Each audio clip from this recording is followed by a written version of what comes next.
Hi, everyone. Thanks again for joining us for another episode of the Daily Bizlink. Stacie Mallen is back, and today we're talking about more than manifesting. So, Stacie, thanks for being here.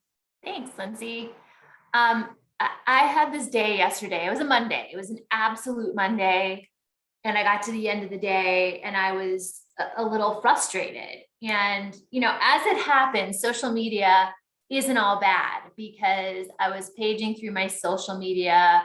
And social media, by the way, is what we select to engage with, right? And that's more of what you engage with comes up, which plays into the whole manifestation conversation in and of itself. So if you're looking at negativity and viewing and clicking through negativity on social media, you're going to get more of the same, right? So I really try to maintain on social connection and really engagement with things that are positive, because otherwise, it's going to take you down the dark, deep rabbit hole. So it's either a dog video or something inspirational is where I'm trying to stay.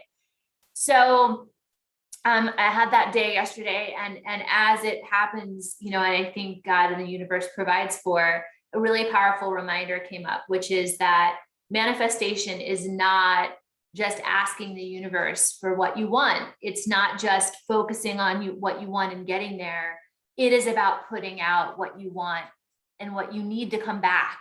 And so as I'm sitting in a space of frustration and sitting in a space of things aren't moving fast enough, or sitting in a space even just of having a lot of teenagers and they're lifing and things are changing again with COVID, and you get a contact tracing phone call from school again.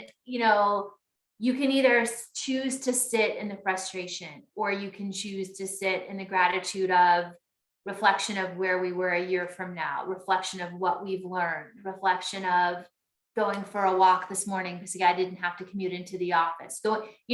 It's a choice. So I think for me, and I shared this with my team this morning, I really have to do a better job of manifesting what I want and need to come back, which is positive energy, gratitude, and abundance in my life.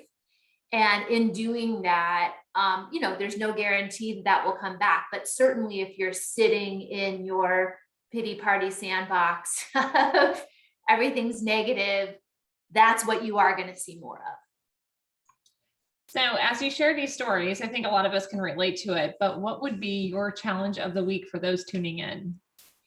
So on the bottom of my email, first of all, total authentic self, show up as your authentic self. Again, you to say now more than ever, but now more than ever. And I said to my team, I'm not showing up this way for you. So number one, tell someone, hey, I think I've not really been showing up for you in a way that is productive for you or productive for me or whatever. And I'm not saying I'm negative every day, but just acknowledgement of all the things that we have going on and all the moving parts.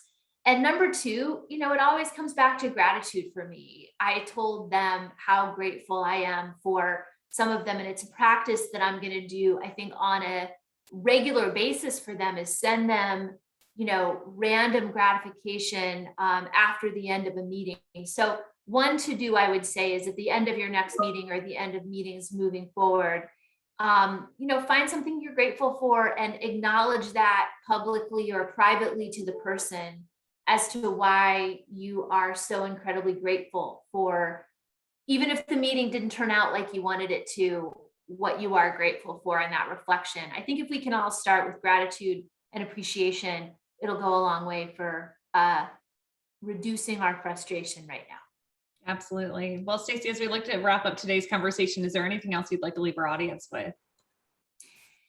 I know things, there are more mandates coming out and things are shifting again. And like I said, just in reflection, think about where we were a year ago and what we don't know everything, but we've developed some muscle memory on how to respond, and think about how frustrated we were and how far, I think many of us have come, and what we've learned. So always reflect on that. Sometimes just in the moment, just saying, okay, where were we a year ago and where are we now? That can spark some immediate gratitude, I think, for many, many people.